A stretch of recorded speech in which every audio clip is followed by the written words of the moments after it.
스포츠로 만나는 지리, 우리 온유부터 이야기 시작해 보겠습니다. 온유. 저 차례에 보면은 스포츠가 종류별로 쫙 나와 있잖아요. 이 중에서 가장 해보고 싶거나 좋아하는 스포츠 있는지 궁금해서 저는 스쿠버 다이빙 해보고 싶어요. 왜냐하면 제가 바다 해양 생물에 관심이 좀 많아가지고 준호님 말씀해 주세요. 저는 축구 가장 좋아하는 것 같습니다. 왜냐면 학교에서도 많이 하기 때문입니다. 지음? 기음님. 지음님 말씀해 주세요. 스키를 가장 좋아합니다. 겨울마다 스키를 타러 가기 때문입니다. 이상입니다. 아, 선생님 말씀해 주세요. 네, 패러글라이딩을 예전에 네팔인가에 가서 포카라라는 곳에서 패러글라이딩을 한번 해본 적이 있는데 그때 겁이 너무 많이 나가지고 나는 안전하게 해달라 하는 바람에 너무 재미없게 탄 적이 있어가지고 다른 사람들은 막 이렇게 막 뒤집기도 하고 막 재밌게 탔는데 다음에 다시 한번 해본다면 패러글라이딩을 좀 더 이렇게 익사이팅하게 해달라고 해서 패러글라이딩을 한번 더 타고 싶은 생각입니다. 이상입니다. 네. 그래서 여기 보면 지금 온유가 말한 대로 이 책은 두 가지의 만남이지. 뭐와 뭐의 만남? 스포츠. 스포츠와 지리의 만남인 것들을 볼 수가 있습니다. 그래서 이 책의 뭐 컨셉 아이디어라고 해야 되나? 컨셉 스포츠와 지리가 어떻게 만나는 거야, 준호나? 어, 이제 지형? 음. 스포츠 하기 위해서 필요한 지형 이런 거나? 온유는 어떻게 이해했어? 이 책이 스포츠와 지리가 어떻게 만나? 스포츠를 하기 위해 음. 필요한 지리 이야기. 음. 예? 자기가 해놓고 자기가 의문을 제기해. 지미어 보기에는. 스포츠가 음. 어떻게 지리와 관련이 있고 음. 왜 생겼고 그런 거를 지리와 연결해서 말하는 것 같아요. 음. 그러면 지금 지음이가 말한 질문에 답을 한다면 지금 지음이가 스포츠가 지리하고 어떻게 연결되고 뭐 이런 거에 대한 거라고 했는데 그 스포츠 지리가 어떻게 왜 연결되는 그런 부분들 이 책을 읽고서 네가 뭐 나름 답을 얻은 게 있다면 뭐가 있어? 스포츠를 더 즐겁게 할 수 있는 방법이라든지 더 음. 좋은 곳에서 할 수 있도록 알려주는 것 같아요. 예를 들어서 패러글라이딩이나 암벽 등반이나 그런 것도 등반을 하고 나서나 그걸 tas을 때 가장 아름답고 그런 곳을 지리에 연결해서 알려주잖아요. 그런 것처럼 더 잘 즐길 수 있도록 지리를 연결한 것 같고, 그것뿐만이 아니라 이거는 애초에 저는 스포츠를 설명하기 위해 지리를 하는 게 아니라 지리를 설명하기 위해 스포츠를 연결한 거라고 생각을 해서 좀 더 지리를 이해하기 편하게 스포츠랑 묶는 것 같아요. 그렇지. 지금 지음이가 중요한 포인트겠지. 이때 스포츠를 소개하는 게 주 목적이 아니라 지리를 얘기하고 싶은데 스포츠를 통해서 스포츠를 빌미로 지리를 얘기하는 그런 방식을 택하고 있습니다. 그래서 선생님은 이렇게 이해했어. 왜 그곳에서 그 스포츠가 이루어지는가? 그러니까 스포츠가 이루어지는 그 곳, 지리적 이유가 있다는 얘기지. 그곳이 어떤 지리적 환경, 지리적 특성을 갖고 있는 건가에 대해서 설명해 줌으로써 결국은 우리들에게 그 지리에 대한 여러 가지 교양들, 상식들 이런 것들에 도움을 주는 책이라고 생각합니다. 자, 오늘 다 했어? 네. 어, 에, 그러니, 좀 하나 겹쳐가지고 좀 다르게 해서 할게요. 음, 그럼 반대로 이 차례에 있는 스포츠 중에 가장 하기 싫은 건 무엇인가요? 저는 패러글라이딩을 가장 하기 싫습니다. 왜냐면은 고소공포증 있어 놀이기구도 잘 못하는데 패러글라이딩 엄청 높은 데에서 이렇게 떨어지는 거니까 패러글라이딩 가장 하기 싫습니다. 본인님 해주세요. 저는 마라톤을 가장 하기 싫습니다. 왜냐면 달리기를 안 좋아하기 때문입니다. 지은님 해주세요.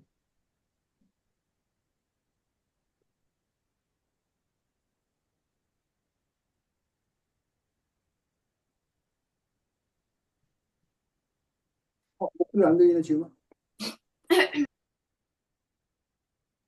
저는 암벽 등반이 가장 하기 싫습니다. 왜냐하면 손도 아프고 힘들 것 같기 때문입니다. 네, 선생님 해주세요.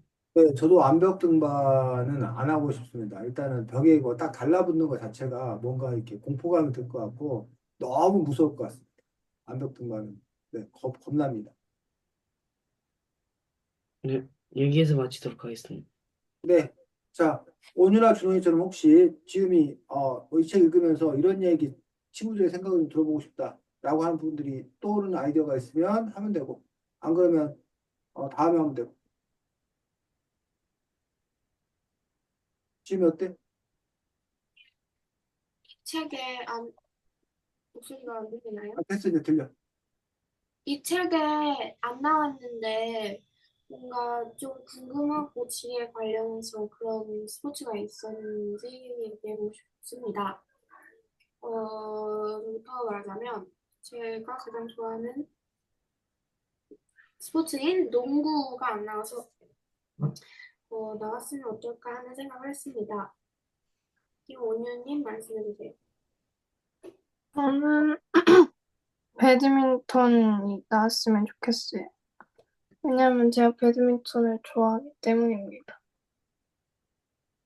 최준호님 말씀해주세요. 저는 e스포츠가 완전히 지리와 관련이 없는 거에 대해서 궁금합니다. 이상입니다. 아니, 선생님 말씀해주세요. 좋습니다. 그러면 여러분들이 말한 종목은 왜 안 나왔을까? 또 여러분이 말한 종목은 과연 지리와 어떤 관계, 연관성을 갖고 있을까? 이 부분도 우리가 한번 잠깐 얘기해보겠는데, 준원이가 얘기했던 네? e스포츠는 지리와 연관성이 있다고 생각해? 아니면 연관성이 별로 없다고 생각해?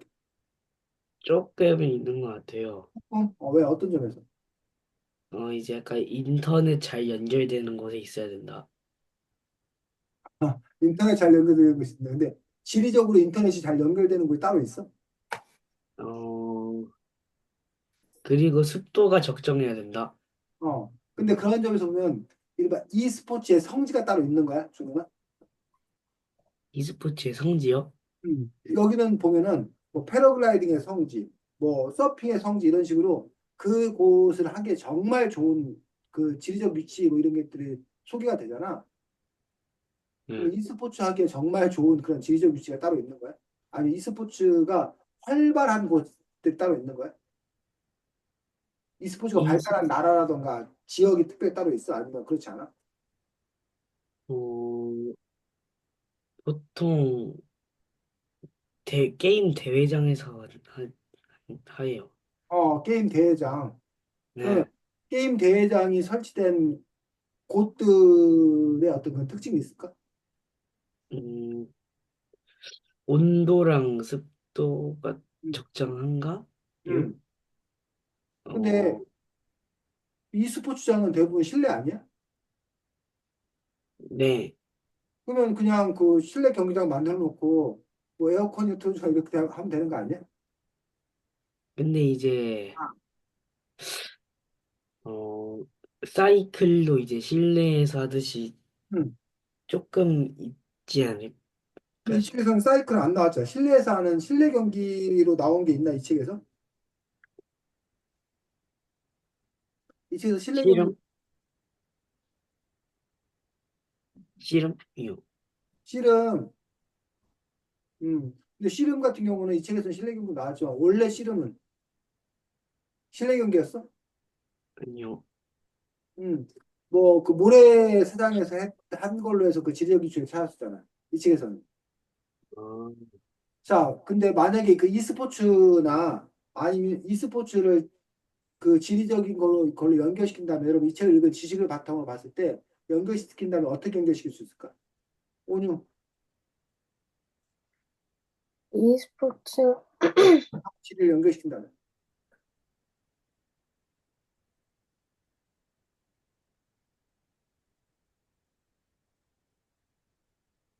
지금이 e스포츠를 지리와 연결시킨다면 어떻게 연결시킬 수 있을까?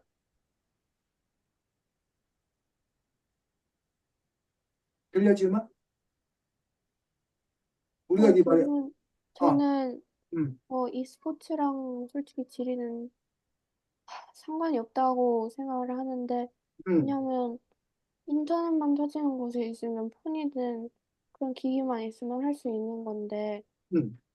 지리랑 상관이 없지 않나 라는 생각이 드네요. 자, 그러면 여러분들이 어디를 보면 되냐면 책,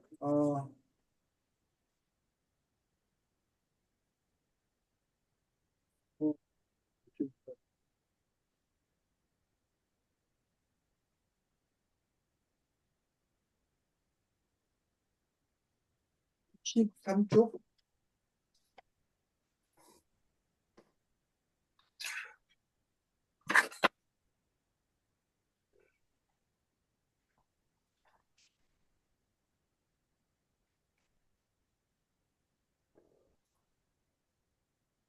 육삼쪽을 볼 게 아니라 72쪽을 볼 72쪽.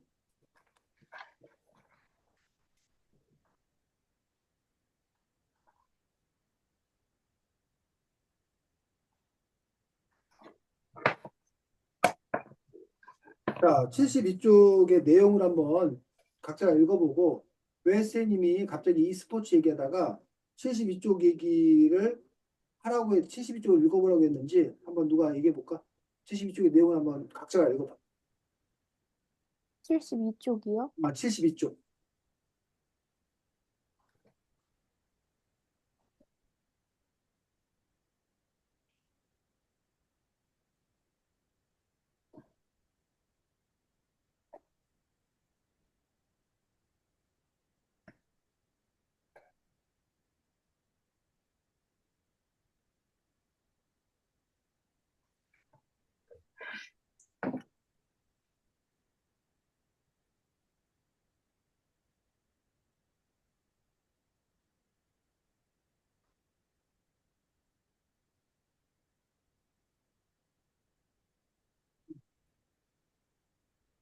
혹시 떠오르는 아이디어가 있어? 쌤이 이 부분을 읽으라고 한 이유가?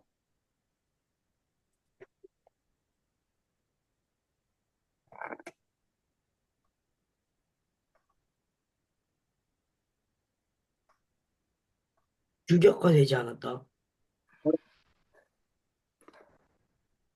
되지 않았다고? 규격화 되지 않았다요. 그거하고 e스포츠하고 무슨 관계인데? e스포츠의 지리적인 그 부분과 어떤 관계가 있는데? 여러 나라 e스포츠 즐긴다. 요. 음.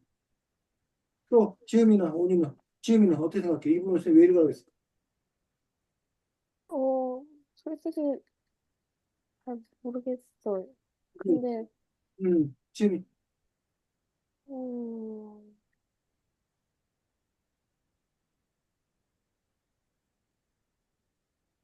잘 모르겠어요. 음,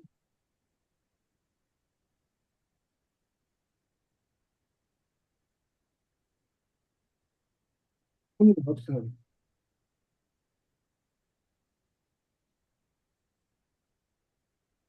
음, 대리만족? 대리만족하고 e스포츠하고 무슨 관계인데? e스포츠가 게임에서 그런 거 아니에요? 다른 팀끼리 게임하는 거? 음. 자, 그럼 그거하고 지리하고는 어떤 관계가 있는데? 자, 우리가 이야기를 좀 차근차근 풀어보도록 하겠습니다. 이 책에 따르면, 자, 62쪽, 63쪽 보겠습니다. 63쪽에 보면, 거기 둘째 줄 한번 읽어볼까? 누가? 63쪽 둘째 줄. 처럼 처럼 인구 고기 습국 산지에는 63쪽 둘째 줄. 63쪽이 아닌가? 아, 미안해. 69쪽이다. 선생님이 눈에 잡때 엉뚱한 쪽수를 불러줬나 보다. 아까도. 70쪽이었네. 미치겠다. 아, 69쪽. 69쪽 맞아. 69쪽 둘째 줄 읽어보겠습니다.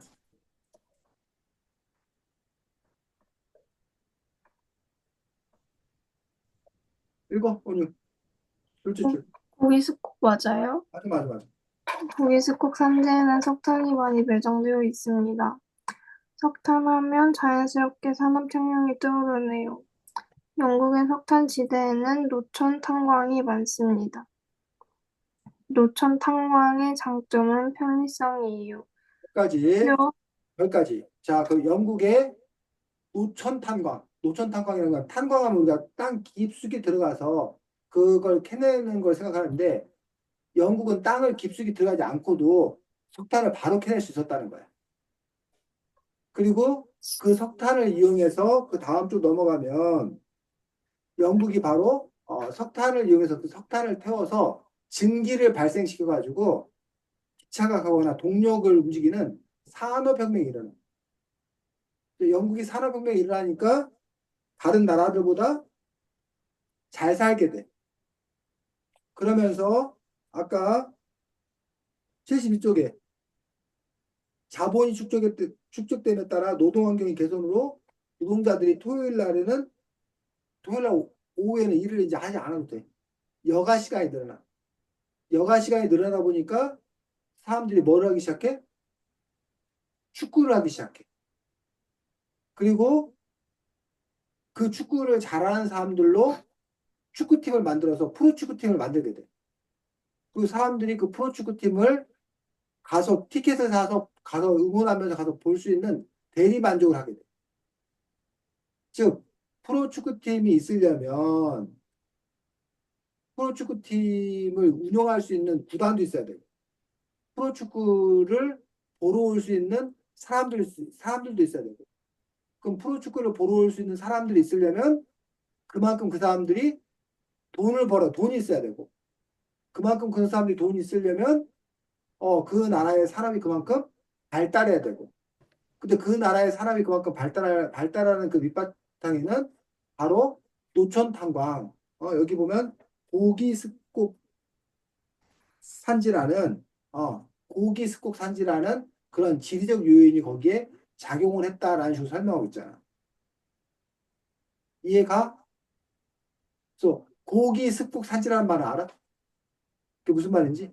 고기습곡 산지. 고기라는 말은 오래된이라는 뜻이 오래된. 습곡이라는 말은 주름진이야, 주름진. 오래돼서 이렇게, 예를 들면 책이 이렇게 있는데 이걸 이렇게 하면 이런 식으로 솟아오르지. 양쪽에서 힘을 가하면. 이런 식으로 땅들도, 그 판끼리 이렇게 부딪히면 융기 오르거나 아니면 밑으로 꺼지거나 이런 현상들이 벌어진다는 거야. 어느 방향에서 그 힘이 작용하느냐에 따라서. 그런 점에서 이제 이런 고기스콕 산지라는 어떤 그런 지형에 대해서 설명을 해주고 있다는 거예요. 그래서 지리적 요인을 찾는데 지금 쌤이 요 축구와 관련된 요 이야기를 열심히 설명한 이유가 이 스포츠하고도 관련 있지 않냐라는 거예요. 그리고 사실 이 얘기는 준원이가 처음 했었어. 그런 지리적인 그런 부분들을 이 축구에서 힌트를 찾아서 한다라면 어떻게 설명할 수 있을까, 준원? 이제 e스포츠 팀도 이제 돈 음. 많은 사람들이 만들었다.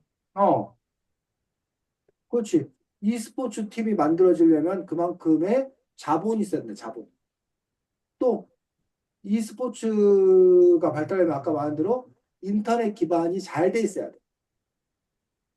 그러니까 지금 보면 전 세계 모든 나라들이 인터넷들이 똑같이 잘 깔려 있어? 아니면 인터넷이 발달한 나라가 있고 그렇지 못한 나라가 있어? 어때? 격차가 커요. 격차가 크단 말이야. 그러면 인터넷이 발달한 나라들은 어떠한 특징이 있는지 그것들이 특히 지리적으로 어떠한 특징이 있는지 그 부분들을 봐야 된다는 거지. 그러면 이 스포츠하고 지리하고의 연결 관계를 찾을 수 있을지도 모르지. 다만 그것이 얼마나 말이 되느냐라는 부분들이고. 자, 그런 맥락에서 보면 농구장도 비슷한 거 아닐까? 농구도 결국 프로농구가 되고 농구 팬들이 농구장을 찾으려면 농구라는 어떤 그런 부분들을 배드민턴도 마찬가지일 것 같고. 그래서 이제 배드민턴은 그나마 이제 상대적으로 이제 대중적이라고 해야 되나? 근데 배드민턴이나 농구장 같은 경우는 특별히 다른 운동 경기에 비해서 이렇게 지리적 요인이 덜하지 않나. 그래서 아마 이 책에서 모든 스포츠를 한 건 아니고 지리적 요인에 더 크게 영향을 받는 그런 종목들을 중심으로 소개한 것 아닌가라고 생각이 됩니다. 지금이 또 있어? 아니면 예, 끝이에요. 그렇지. 이런 식으로 여러분들이 책을 읽으면서 혹시 뭐 궁금한 것, 같이 이야기 나누고 싶은 것들, 이런 것들을 함께 이야기하면 좋습니다. 자, 보겠습니다. 제일 처음에 나오는 종목이 우리 준원이가 하기 싫다는 거, 패러글라이딩. 패러글라이딩에 대해서 나오고 있는 것들을 볼 수 있습니다. 지금이나 오니 혹시 패러글라이딩 해봤어? 네. 아직 나중에 기회가 되면 뭐 준원이야 무섭다니야 할 수 없고 패러글라이딩 우리 국내에서 한국에서도 하는데 여러 군데 있고 또 외국에서도 패러글라이딩 하는 거 있으니까 하늘 나는 기분도 괜찮습니다. 그리고 생각만큼 이렇게 저기 하지 않더라고. 무섭거나 뭐 그럴 것 같은데 그냥 안전하게 물론 뭐 이제 여러분이 더 이제 연습을 하면 혼자 수업을 할 수 있는데 대부분 이제 초보자들은 혼자 하는 게 아니라 거기 이제 그 교관들이 같이 이제 하기 때문에 특별히 어려운 점 없지 않을까 싶습니다. 자, 여기서 여러분들이 보면 14쪽에 지리적 설명으로 나와 있는 게 산곡풍이라는 게 나와. 산곡풍. 산곡풍이 뭐야? 산곡풍. 한 지방에서 하루 주기로 일어나는 순한 바람. 산간 지방에서 하루 종일 일어나는 순한 바람으로 산곡풍 뭐와 뭐가 합친 말? 산풍과 폭풍. 산풍과 곡풍을 합친 말이에요. 준원이 산풍이 뭐야? 산풍이요? 산풍. 어, 산에 있는 바람인가요? 산에 있는 바람. 온유 산풍이 뭐야? 산,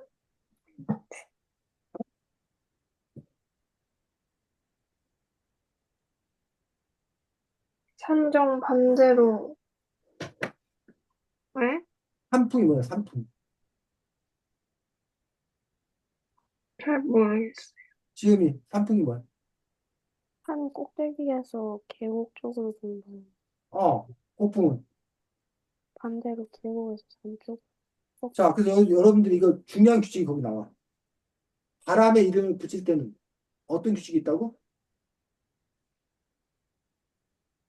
바람의 이름을 붙일 때는 어떤 규칙이 있대? 바람의 이름. 하나, 둘, 넷, 다 여섯째 줄에.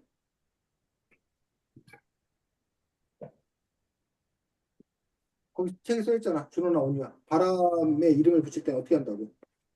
시작된 곳이요. 바람이 시작된 곳에 따른다고. 산풍은 어디서 시작된 바람? 산에서 위, 산에서 시작된 바람. 곡풍은 계곡. 고기, 계곡에서 시작되는 바람. 그러니까 이게 여기 지금 보면 여기 15쪽에 나오는 그림 있지? 15쪽에 나오는 그림 그 빨간색 그 저기 보이지? 예. 그건 다 무슨 풍이야? 곡풍. 이게 다 곡풍이라고 해요. 곡풍.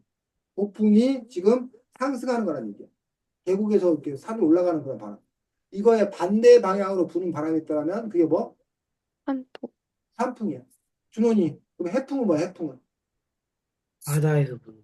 바다에서 시작돼서 바다에서 부는 바람, 육지 쪽으로 부는 바람. 오늘 육풍은 땅, 땅에서 어디로 부는 바람? 땅에서, 바다로 부는 바람. 땅에서 바다로 부는 바람은 육풍. 해풍은 바다에서 땅으로 부는 바람은 육지로 부는 바람은 해풍. 시음이 동풍은 동쪽에서 부는 바람은 동쪽에서 불어오는 바람, 동풍이. 서풍은 서쪽에서 불어오는 바람. 서쪽에서 불어오는 바람. 뭐 남서풍이다, 동남풍이다. 동남풍은 동남쪽에서 불어오는 바람이야. 그래서 어쨌든 여러분이 조금 아까 그 규칙 뭘 기억해야 된다? 무슨 규칙이다? 바람에 대해서는 바람의 시작. 이름. 바람이 시작되는 곳을 이름 붙였다라는 거. 그것만 여러분이 기억을 하면 헷갈리지 않을 수가 있을 겁니다. 자, 그래서 여기 보니까 패러글라이더는 곡풍의 장단을 맞춰야 된다고 그랬는데, 자, 여기 보니까 15쪽 곡풍이 생겨나는 이유는 뭐라는 거야? 산정과 해, 계곡의 해발고도 차이. 어? 산정과 계곡의 해발 고도의 차이로 만들어진다고 그랬는데, 당연히 어디가 높아? 산정. 산정이 산 정상이 밑에 있는 계곡보다 높단 말이야. 근데 그 차이가 있기 때문에 어디가 더 먼저 뜨거워진대? 산정. 산정, 산 꼭대기. 산정이 천정 이렇게 하는 것처럼 산 꼭대기를 말해. 산 꼭대기가 더 먼저 뜨거워진다는 거야. 이유는 공기의 밀도가 낮아서. 공기의 밀도가 낮다는 게 준원이 무슨 뜻이야? 공기의 밀도요? 여기 공기의 밀도가 낮다는 거야. 산 꼭대기가 계곡보다 공기의 밀도가 낮다잖아. 왜? 고위도라? 어? 산 정상이 공기 밀도가 낮아요? 아, 산소가 부족해서? 그러니까 왜 산소가 부족하냐고. 고위도라서. 아, 자, 밀도가 뭐야? 뭐냐, 밀도가. 네? 밀도가 뭐야, 밀도. 밀도? 인구 밀도, 이렇게 밀도라는 말 쓰잖아, 밀도.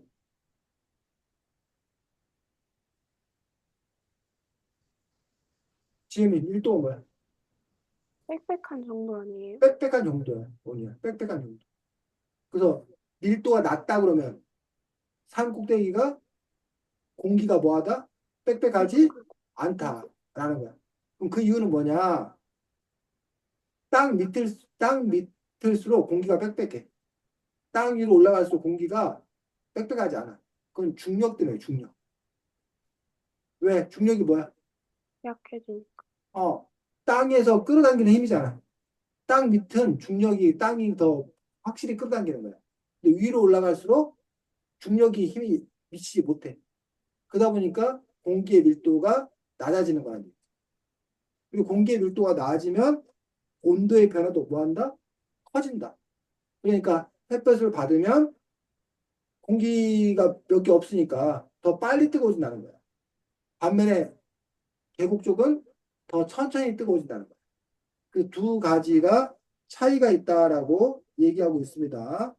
그래서 가열된 공기가 하늘로 도망가고 남은 빈자리에 상대적으로 가열이 더 된 계곡의 공기가 불어와 채워진다 해서 여러분들 바람이라 뭐가 바람이야? 바람. 공기의 뭘 보고 이동. 바람이야? 공기가 이동하는. 공기의 이동을 보고 바람이라고 그래. 그럼 공기는 어떻게 이동해? 어디서 어디로? 좌우. 어? 상하좌우. 잘 안 들려 지금.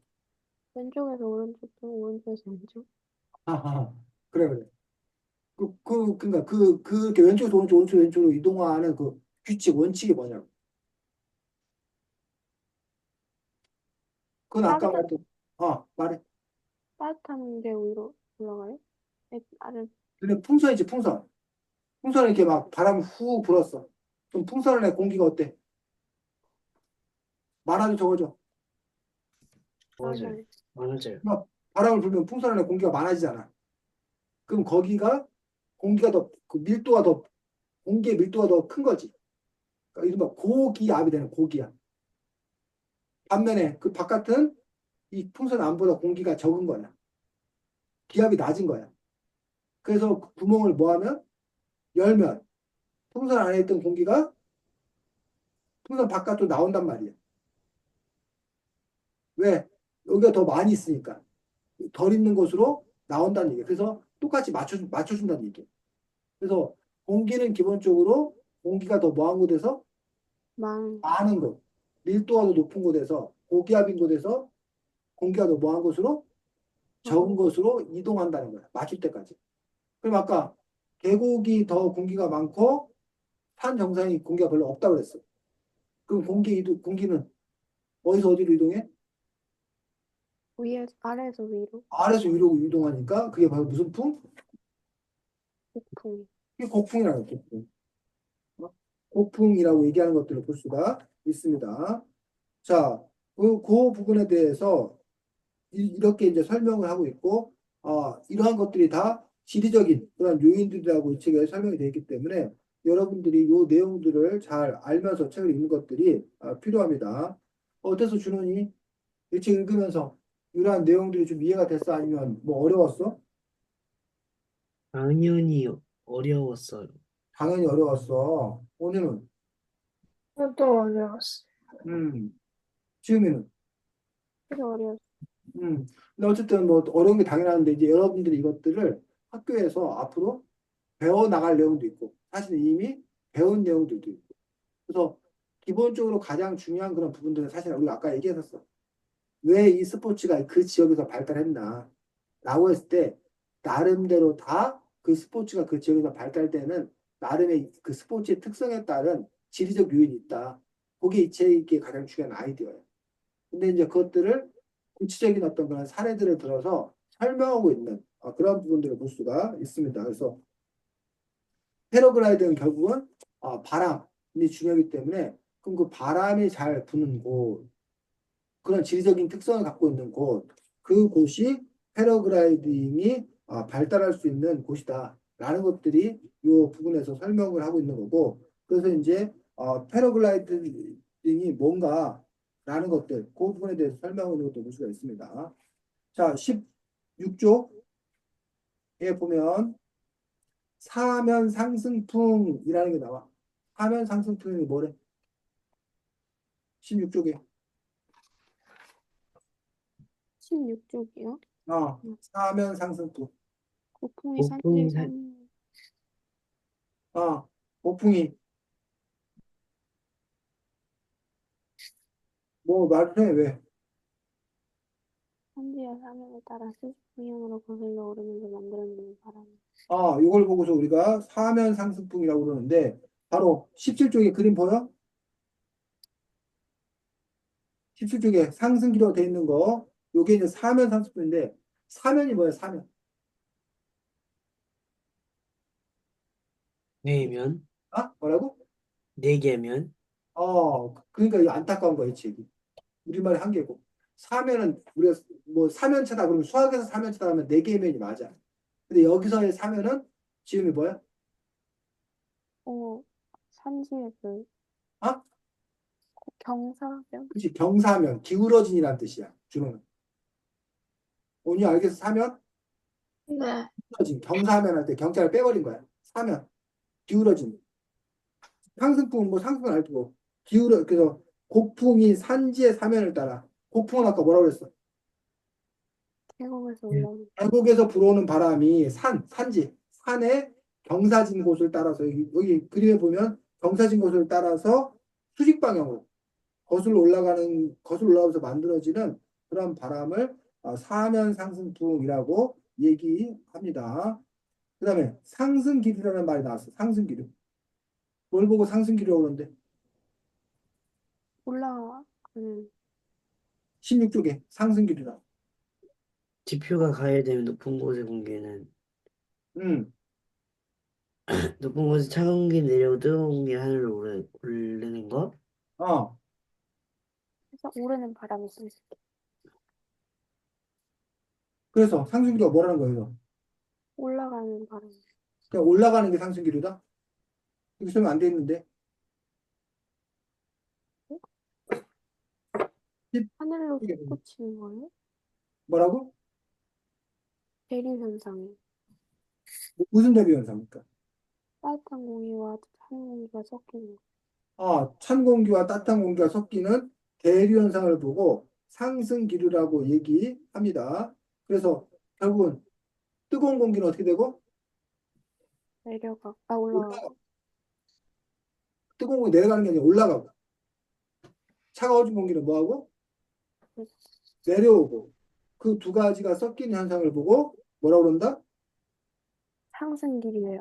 상승기류라고 얘기하는 것들. 그래서 이런 부분들에 대해서 여러분들이 그 용어 이런 것들도 정확하게 알고 있어야지만이 제대로 여러분들이 앞으로 지리적 지식들 이런 것들을 잘 알 수가 있습니다. 자, 그래서 이제 18쪽에 보면 세계의 패러글라이딩을 즐기기 좋은 곳이라고 얘기하는 부분들이 있는데 대부분이 여기 신기주산대는 지각판의 상호작용으로 만들어져 대체로 산지의 고도가 높고 험준하다라고 되어 있어. 신기주산대가 나오고 아까 고기주산대가 나왔거든. 그래서 신기는 무슨 뜻? 아까 선생님 음, 고기는 오래된이라고 그랬어. 옛거에 옛고. 신은 새로운. 새로운. 그러니까 그나마 최근에 만들어진 산악지대, 조산지대를 신기주산대로 한다. 새로운 신이라고 생각합니다. 그 고는 더 오래된. 그래서 신기주산대의 특징은 산지의 고도가 높고 험준하대. 근데 고기주산대는 좀 온만하고 평평하다고 그랬어. 왜 고기는 오래된 거는 온만하고 평평하고 새로 된 것은 험준할까? 뾰족뾰족하고 험준할까? 음, 산 튀어나온 그거를 음, 잡아당겼어? 누가 하는 거야? 분명. 중력이 잡아당겨서 그래서 그래. 오랫동안 어, 잡아당겨진 고기조산대는 음. 원만하고 별로 안 잡아당겨져서 신기조산대는 좀 좋아, 좋아, 좋아. 그런 아이도 있을 수 있어. 본인 어떻게 생각해? 왜 고기수산대는 온만하고 그러는데 신기수산대는 뾰족하고 그럴까? 한마디로.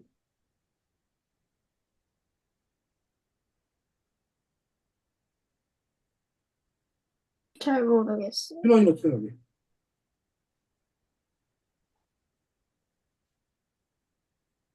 등 같은 게 쌓여서 음, 어, 산이 좀 부셔졌. 고기 산지는요. 음. 산이 좀 부셔진 것 같아요. 그렇지. 고기수산대는 오랜 세월을 지나면서 풍화작용 들어가서 풍화작용? 풍화작용이 뭐야? 바람이나 바람에 의해서 깎인다는 거야. 또는 침식작용. 침식작용은 물이요. 물이 흘러가면서 이렇게 깎이는 거야. 그러니까 바람에 의해서 부서지거나 침식되거나 그러다 보니까 점점 다듬어진다는 거야. 또 오래된 건 그래서 완만해지는 거야. 반면 새로 만들어진 거는 아직 그냥 뭐 한 거야? 날카로운 거야, 날카로운. 그래서 신입생들은 중학교 1학년 처음에 들어가면 신입생들은 아주 애들이 정신이 바짝 차려 있어. 어? 그런데 2학년 되고 3학년 되고 그러면 선생님이 뭐라고 해도 말도 안 들어요. 왜냐면 닳고 닳아서. 저 선생님이 뭐 하는지 뻔히 알아. 얼마큼 했지 뻔히 알아. 그러니까는 그냥 그 선생님의 말이 더 이상 잘 안 먹히는 거 쉽게 말하면. 근데 처음에는 그런 경험이나 이런 것들이 없기 때문에 빠릿빠릿한 거예요. 그런 부분들처럼 이 조산대도 고기 오래된 곳은 풍화작용, 침수작용 이런 날씨 변화를 숱하게 겪었기 때문에 깎여 나갔던 얘기. 원만하게. 하지만 신기조산대는 아직 그런 경험이 부족하기 때문에 뾰족뾰족한 또 그런 부분들을 볼 수가 있습니다. 자, 그 다음에 여기 또 21쪽에 또 그 나오는 용어, 지리학적 용어가 또 있는데 뭐 해발고도? 21쪽에 21쪽. 어,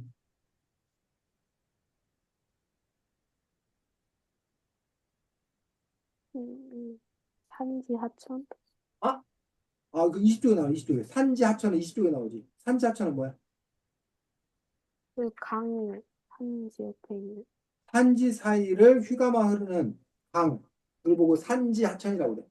산과 산 사이에 이렇게 강이 흐르는 거, 산지 하천. 여기 지금 21쪽에 나와 있는 이 그림이 그 산지 하천을 보여주는 거야. 남한강이 산지 하천이라는 거야. 그런 다음에 22쪽에는 또 다른 그 지리학적 용어가 나와. 지리학 용어가 나와. 뭐, 하한단국의 하안 당구가 나와. 하안 당구는 뭐래? 계단식 언덕이요. 계단식 언덕인 하안 당구가 나오는 것들을 볼 수가 있습니다. 그래서 그런 식으로 여러분들이 이렇게 지리학적 지리 용어를 익혀두면 그 지리 용어를 또 충분히 알아야 다음 그런 책들을 또 읽어낼 수가 있다는 거죠. 그래서 사실 이게 책이 어렵다라고 하는 이유들 중에 하나는 여기 책에 나오는 단어들이 여러분에게 익숙치 않아서 낯설어서 그러다 보니까 그 단어가 뭔 뜻인지 모르기 때문에 그 단어로 이루어진 문장도 알기가 힘들다는 거예요.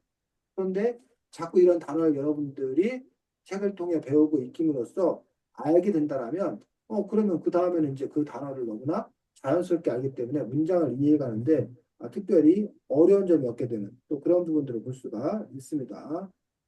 자, 그 다음에 여기 책에 보면 23쪽에 또 하나 지리학 용어가 나와. 지리학 용어가.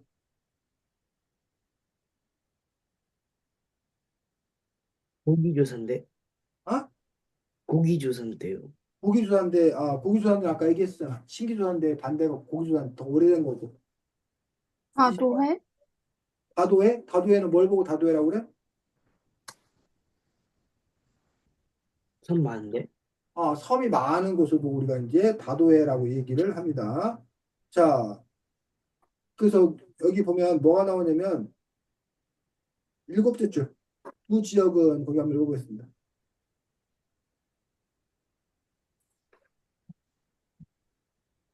두 지역은 두 지역의 차이점이라면 다도해를 이룬 섬뿐입니다. 아니 터키는 그 위에 차이점이라면 아니 그거보다 더 위에 둘, 넷, 여섯, 일곱째 줄. 지역. 두 지역은 지리적으로 리아스 해안이라는 공통점이 있어요. 거기서 나왔잖아. 지리학 용어가 뭐. 리아스 해안. 리아세안 들어봤어? 리아스식 해안, 리아세안 안 들어봤어? 그래서 이 책에 보면 리아스식 해안이라는 말이 여러 번 나와. 그래서 리아스식 해안이라고 하는 것들은 하천의 침식에 의해서 만들어진 그래서 상당히 이렇게 복잡한 그, 그, 우리나라 동해 같은 경우는 일직선으로 이렇게 쭉 돼 있어. 지도 그릴 때 그냥 이렇게 찌끄면 돼. 근데 서해나 남해는 막 들었다 놨다 막 그러잖아. 그 모습이. 그걸 보고 우리가 이제 리아스식 해안이다라고 얘기합니다. 잠깐 보면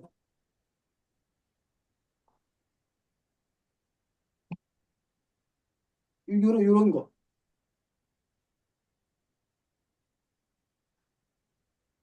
그 섬 같은 거 사진 크게 안 나오네. 이 섬 같은 게 보면은 이게 막 안으로 들어갔다 놨다 막 이런 식으로 되잖아. 이런 걸 보고 우리가 이제 리아스식 해안이라고 이야기를 합니다. 구분을 찾아보자. 잠깐만.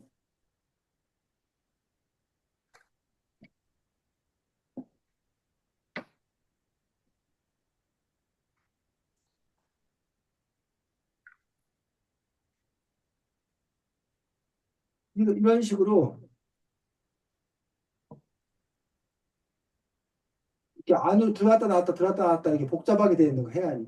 이런 걸 보고 리아스식 해안이라고 해서 하천 심식 골짜기에 의해서 돼 있고 그게 해수면이 상승한 다음에 해안선이 복잡하게 만들어지는 거 이런 걸 보고 이제 리아스식 해안이다라고 이야기하는 것들 그런 용어들도 역시 여러분들이 알아두면 되겠습니다. 자, 두 번째 거는 암벽 등반에 대해서 나오고 있지. 자, 그래서 아까 패러글라이딩이 되려면 바람이라는 어떤 그런 요소와 관련이 있고, 그럼 바람이 어디가 잘 부는지와 관련되어서 설명이 되었다면, 암벽 등반은 당연히 뭐와 관련이 있는 거야? 돌이요. 어? 돌이요. 바위. 바위가 암벽 등반이니까 당연히 암벽이 발달한 곳이어야 된다는 거야. 그래서 그 암벽이 발달한 곳들의 그 암벽이 뭐라는 거야? 26쪽, 27쪽 보면. 화강암. 화강암. 그래서 여러분들이 지구과학 시간에, 과학 시간에 배우기도 하는데, 이 화강암은 27쪽 보니까 화강암 중에서도 뭐? 음성함. 심성암. 심성암은 뭐래? 땅속 깊은 곳에서 만들어졌대. 땅속 깊은 곳에서 만들었다. 결국은 여러분들이 어, 그 바위 종류 커다랗게 세 가지. 초등학교 때 배웠던 거 기억나는지 모르겠네. 퇴적암. 퇴적암이 뭐야? 퇴적 퇴적암 등반. 그 옛날에 공룡 시체 같은 거 아니에요? 쇠? 같은 것들이 물론 이제 나중에 그것들이 그 석유가 되고 석탄이 되고 그러겠지. 맞아. 그것들이 퇴적돼서. 퇴적암은 보통 이제 모래라던가 진흙이라던가 뭐 이런 것들, 조개 이런 것들이 오랫동안 쌓여서 압력을 받아가지고 딱딱하게 굳어진 거. 그걸 보고 이제 우리가 퇴적암이라고 한단 말이야. 퇴적암에는 대표적으로 이제 석회암. 석회암 같은 경우가 조개가 굳어진 거야. 사암, 모래가 굳어진 거야. 이런 식으로 그런 퇴적암이 있어. 퇴적암 말고 이게 굳어서 된 거 말고 또 뭐가 있을까? 변성함. 변성암 있어, 변성암. 변성암 이런 퇴적암이 열과 압력을 받아가지고 바뀐 거야. 대표적으로 아까 말했던 그 석회암이 열과 압력을 받으면 대리석으로 바뀌어. 그런 걸 보고 변성암이래. 변했다고, 변성암. 자, 그 퇴적암, 변성암 말고 또 하나가. 심성암. 어? 지금 뭐라고? 잘 모르겠어. 왜 말했다가 안 되려고 또 잘 보였다고 꼬리를 내시니까. 화산 폭발. 화성함. 폭발하면 뭐가? 그렇지. 마그마가 흘러내리잖아. 용암이 흘러내리잖아. 그 용암이 굳어서 된 게 주는 뭐라고? 화성함. 화성암. 그 화성암 중에 화강암이 있는 거야. 그래서 우리나라에 이거 화강암이 많이 있다는 거는 과거에 뭐가 있었다는 거야? 화산 폭발. 화산폭발 있었다는 거야. 그래서 만들어진 게 이게 화강암이고 화강암은 아주 이게 단단한 것으로 유명한 그런 부분을 볼 수가 있습니다. 또 여러분이 알고 있는 그 화강암 중에 제주도 도라로방 알아? 준우야? 도라로방의 특징이 뭐야? 특징이? 어, 아? 구멍 나 있어. 그렇지, 구멍 나와 있는 구멍 나 있는. 그 구멍 나 있는 그 바위가 무슨 바위? 화산. 제일 나와. 현, 현무암. 현무암. 현무암도 역시 화성암 중에 하나인 그런 부분들을 볼 수가 있습니다. 그래서 여기 보면 어떻게 해서 이제 그것들이 만들어지는 건가라고 되어 있는 것들 그 부분을 볼 수가 있습니다. 그래서 어,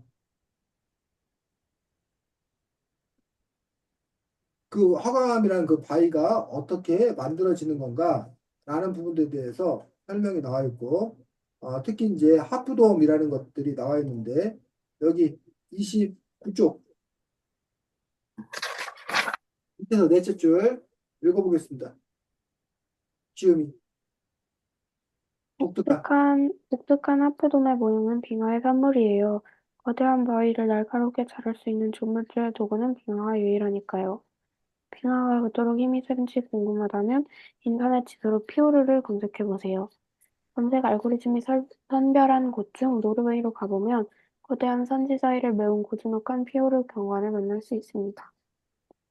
피오, 피오르는 산과 산 사이의 골짜기에 바닷물이 차올라 만들어진 복잡한 해안선입니다. 까지 읽었다. 여기 또 하나 나왔어. 뭐가 나왔다고? 용어 뭐 하나 나왔어? 금방. 피오르? 피오르. 피오르는 산과 산 사이 골짜기에 바닷물이 차올라 만들어진 복잡한 해안선을 피오르라고 그래. 아까 복잡한 해안선 우리 뭐 얘기했지? 조금 아까 선생님 보여줬던 거. 리아스. 리아스. 그 리아스하고 피오르하고 같은 점이 있고 다른 점이 있어. 그걸 여러분이 나중에 구별할 수 있어야 됩니다. 그래서 이 하프돔이라고 하는 것들은 결국은 뭐 빙하에 의해서 깎아 나갔던 것들. 그것도 이제 그 하프돔이라는 거야. 이러한 암벽 등반은 그래서 이러한 지리적인 요건으로 해서 이 것들이 만들어졌다라고 얘기하고 있는 거죠.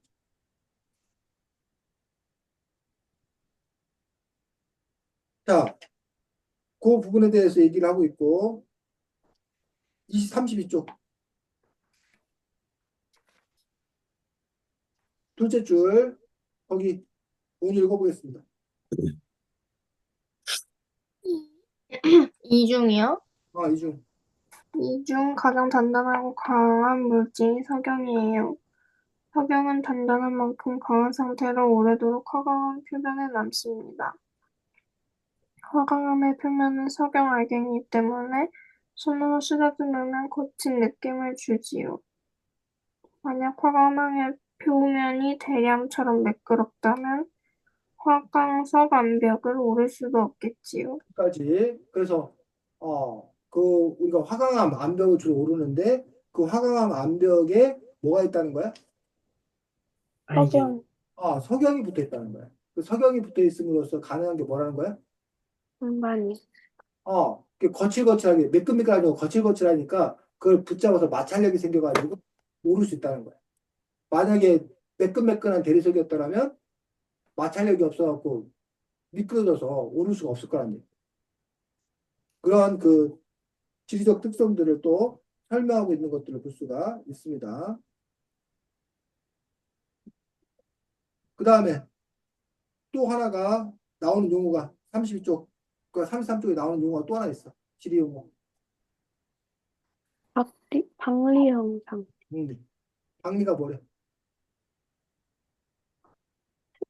박리 현상, 박리를. 암석의 부피가 음, 지표에 노출되면서 팽창하면서 껍질이 벗겨나가는. 그렇지. 암석의 부피가 팽창하면서 벗겨나가는 그런 현상을 보고 우리가 박리 현상이라고 이야기합니다. 그래서 그런 박리 현상으로 인해서 결국은 틈이 생기고 그 틈이 있으니까 사람들이 손을 넣고 오를 수 있는 또 그런 부분에 대해서 설명이 나와 있는 것들을 볼 수가 있는 거지. 그래서 결국은 이러한 그 뭐야 암벽 등반이 가능하기 위해서는 암벽이 있어야 되고 그 암벽이라고 하는 것들은 여기서 나와 있던 이런 여러 가지 지리적 요인에 의해서 만들어진다. 라는 식으로 그 암벽 등반이라는 스포츠를 지리적으로 풀어서 설명하고 있는 것들을 볼 수가 있는 거예요. 이 책이 대부분 다 이런 식으로 설명을 하고 있는 거예요. 각각의 종목들에 대해서 그 스포츠가 발달한 지역이 어디인지, 왜 거기가 발달할 수밖에 없는 건지, 그리고 그렇게 되기 위해서는 지리적으로 뭐가 필요한 건지. 자, 그 다음 장 스키는. 그래서 아까 이제 암벽 등반은 암벽, 바위가 중요했고, 패러글라이딩은 바람이 중요했고, 그러면 스키는 눈이요. 눈이 중요해, 눈. 그럼 결국은 어디가 눈이 많이 내리는가, 눈이 많이 내리는 지역의 특징은 무엇인가, 라는 부분들도 찾고 있다는 거야. 자, 30, 이게 몇 쪽이야? 숫자가 잘안 들어가지고. 38쪽에 나오는 지리 용어. 비형성 강설. 지형성 강설이다. 지형에 따라, 지형에 따라 강설, 눈이 내리는 정도를 뭐 지형성 강설이라고 그러는데, 여기서는 뭐라고 설명돼 있어? 지형성 강설이 뭐래? 시형 조건으로 눈이 잘 만들어지는 현상. 지형 조건 눈이 잘 만들어진 현상 해가지고 그걸 지형성 강설이라고 얘기합니다. 즉, 어느 지역은 특별히 눈이 많이 내리는 곳이 있다는 거야. 그럼 그것이 왜 눈이 특별히 많이 내리는 건가? 그 이유에 대한 설명이 나와 있습니다. 자, 저희도가 뭐야? 저희도, 중위도, 고위도 말하는데, 저희도가. 위도가 낮아서 적도에 가까운 곳. 그렇지. 온유, 위도가 뭐야? 모르겠어. 헐, 어쩜 좋아, 온유야. 너 온유, 오늘 무슨 일 있지? 아니, 너무 졸려가지고. 준원이, 위도가 뭐야? 위도가 그 가로선인가요? 그렇지. 지구의 이걸 가로로, 가상으로 나눈 선을 위도라고 그러는데, 그 한가운데를 적도라고 그러고, 적도 인근을 저위도, 그 적도보다 좀 더 강대를 중위도, 그 다음에 꼭대기, 남극, 북극 이쪽을 고위도라고 그러지. 우리나라는 어디에 속해? 저위도 지방에 속해, 중위도에 속해, 고위도에 속해. 위도. 음, 우리나라는 중위도에 속해, 중위도. 근데 여기서 어쨌든 저희도는 적도 지방인데 그래서 이 적도 지방은 눈을 보기가 어렵다는 거야. 왜? 따뜻해서? 뜨거우니까 따뜻하니까 이것들이 눈이 안 생기지. 그냥 다 비가 내리고 말지. 그래서 그 산꼭대기 아프리카에도 눈이 있는 곳이 있어. 그 산꼭대기 같은 데는 거기는 뭐야, 추워서 거기에 눈이 있는 곳이 있어. 하지만 그 밑에는 그렇지가 않다라는 거지. 그래서 눈이 많이 오는 곳은 중위도 이상인 경우가 눈이 많다고 얘기합니다. 반면 고위도는 또 그럼 거기 더 추우니까 그럼 거기 눈이 더 많아야 되지 않냐 그러는데 고위도가 또 눈이 별로 없다는 거야. 이유는 다 얼어버렸어. 거기는 아예 얼음이 얼어버리기 때문에 눈이 어, 되지 못한다라고 얘기하고 있습니다. 그러면 이 스키를 즐길 수 있는 곳은 주로 저위도야, 중위도야, 고위도야? 줍니다. 중위도 지방에서 스키를 많이 탈 수밖에 없다라고 얘기를 하고 있습니다. 그 다음에 40쪽, 41쪽에 보니까 우리나라에서는 어디가? 평창. 평창. 평창, 그리고 대관령. 대관령이 바로 지형성 강설이 많이 오는 곳이 바로 대관령이라고 하는데 대관령이 뭐래? 41쪽에 보니까 강원도를 영동지방과 영서지방으로 나누는 경계. 이제 어, 태백산맥을 넘는 고위길. 그렇지. 고갯길, 고갯길. 그래서 무슨 령, 추풍령, 무슨 령, 뭐 마곡령 하고 령이 붙으면 고갯길한테 고갯길. 그 옛날에 그 산을 넘어 다녔기 때문에 그 산을 넘어 다니는 건 고갯길인데 이 대관령이라고 얘기하고 있는 것을 볼 수가 있습니다. 자, 이 대관령이 왜 눈이 많이 내리는데 그 이유를 지리적으로 그 41쪽 그 두 번째 문단에서 설명하고 있는 거예요. 왜? 왜 대관령이 눈이 많이 내리는데? 수증기가 음. 있는데 서해를 지나서 북서계절풍이 수증기를 잔뜩 품게 되는데 중부지방의 산지를 따라 오르면서 무거워져서 눈구름에 담긴 수증기를 눈이 돼서 내려요. 그렇지. 북서풍. 북서풍은 어떤 바람을 북서풍이라고 말해 주로나? 북서쪽에서. 북서쪽에서. 그 우리나라의 기준으로 북서쪽은 어디겠어? 음, 북서. 중국이지. 중국? 중국이란 말이야. 중국이나 몽골. 그쪽에서 이제 바람이 불어온단 말이야. 겨울에는. 그 우리나라 시베리아 바람이 기다려서 저 북쪽에서 이렇게 바람이 불어온단 말이야. 차가운 그런 바람들. 근데 이 바람들이 서해바다, 서해바다를 통해서 온단 말이야. 그럼 그 서해바다에 수증기를 끌어안고 와서 근데 그것들이 산을 넘어가기 힘드니까 거기다 뭐해? 비를 뿌리는데 날씨가 추우니까 그게 비가 아니라 뭐가 돼야 된다는 거야? 눈이 눈이요. 된다는 거야. 그래서 거기 강원도 그쪽 대관령 때가 겨울에 눈이 많이 내리는 곳이다라고 설명하고 있는 거야. 그 부분 지금 쌤이 말한 부분이 42쪽에 지도로 나와 있어. 42쪽 지도. 보여? 42쪽 지도?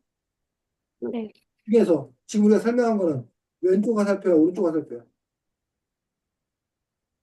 왼쪽이요. 왼쪽 화살표, 왼쪽 화살표 이게 다습한 눈구름이 유입된다 해서 이게 지금 북서풍이 불고 있는 거야 지금. 북서풍이 지금 서해 바다를 통과해 오면서 서해 바다의 습기를 끌어올려 가지고 가다가 이 대관령 고개 그 부분에 가서 눈으로 내린다는 거야. 반면 이 오른쪽 부분은 아직 이 설명이 밑에 나왔어. 오른쪽 부분에 해당되는 설명을 한번 읽어봐. 오른쪽 화살표에 대한 설명이 나와 있는 부분은 책에 찾아서 한번 읽어봐. 네, 놀라운 점은 음, 그 밑에 우리나라에 영향을 주는 시베리아 고기압은 세력이 강할 때 동쪽으로 세를 넓혀 동풍을 보냅니다. 동풍, 동풍이 동쪽에서 부는 바람이잖아. 이게 오른쪽 화살표야 지금 그림에서. 거기 읽어봐.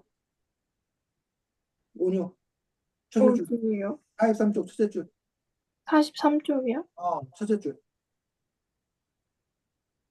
동해 수증기 맞아요? 맞아, 맞아. 동해 수증기를 머금은 바람은 이번엔 반대 방향으로 태백산맥을 넘는 과정에서 눈을 선사하지요. 이 눈구름은 서해상을 지나는 눈구름보다 훨씬 많은 수증기를 머금고 있어서 더 촉촉한 눈을 내립니다. 이는 동해가 서해보다 훨씬 넓고 수심이 깊으며 수온이 높아서 생기는 일이랍니다. 2월경 동해상에 침입하는 눈구름 이름은 동계올림픽 알파인 경기 시기와 절묘하게 맞아떨어집니다. 그래서 그 알파인 스키가 많은 눈이 필요한데 바로 그렇기 때문에 가능했다고 얘기를 하고 있는 거예요. 그래서 왜 이런 스키가 발달할 수 있는 곳은 어디인 건가? 그리고 눈이 많이 오는 곳이 되고 눈이 많이 오려면 어떤 조건을 갖추고 있어야 되는 건가라는 부분에서 지리적인 그런 부분으로 설명하고 있는 그러한 내용들이 있어요. 그래서 이 책은 이러한 내용들이 계속 반복되는 그러한 특성들을 갖고 있는 책이고 그래서 여러분들이 이 책을 통해서 이른바 교양 또는 상식을 많이 쌓을 수 있는 어떤 그런 책인 거예요. 그래서 여러분들이 이 종목들과 관련돼서 그냥 뭐 왜 그 쉽게 말하면 뭐 스쿠버 다이빙의 성지가 어딘지 알아? 근데 거기가 왜 성지가 되는지 알아? 라고 여러분들이 이른바 지리적 지식을 쏟아내면 온유를 보고 사람들이 깜짝 놀라겠지. 온유가 이렇게 똑똑하신 분인가? 온유가 왜? 네? 이랬는데 이제는 콧물까지 나와? 힘들어? 어. 네. 자, 그래서 오늘은 스포츠를 만나는 지리에 대해서 얘기해 보았는데, 요걸 여러분들이 뭐 한 번 읽고 그 지식을 다 받아들이기는 쉽지 않다고 생각이 들어요. 어쨌든 제일 중요한 건 이 책이 기본적으로 어떤 컨셉을 갖고 만들어진 책인 건가에 대해서 명확하게 이해하는 것들이 필요하고, 두 번째로는 아까도 얘기했지만 이 책을 통해서 여러분들이 지리에 대한 어떤 그런 지식들 이런 것들을 차곡차곡 쌓아가면 되는데, 이게 한 번에 끝나는 게 아니라 이걸 바탕으로 여러분들 학교에서 뭐 지리에 관한 내용을 배울 때, 저거 어디서 본 적 있다. 들어본 적 있다. 라는 것만 해도 성공적이고, 여러분이 앞으로 이제 또 다른 책을, 지리에 관한 책을 또 여러분들이 보게 될 텐데, 그 과정에서 여러분들이 여러분의 지식으로 그것들을 꽉 잡을 때, 뭐 더 이제 의미가 있는 일이라고 생각이 듭니다. 자, 지금이 오랜만에 공부해, 책 얘기했는데, 할만했어? 예, 다음 주에는 국어 교과서 여행 중2 편의 시야, 시. 다음 주에는 그래서 여러분들이 시를 함께 보도록 하겠습니다. 오랜만에 지금이 수고 많았고, 온유 컨디션 안 좋은데도 고생했고, 준호이도 수고했습니다. 자, 다음 주에 보겠습니다. 안녕. 안녕히 계세요. 네. 안녕.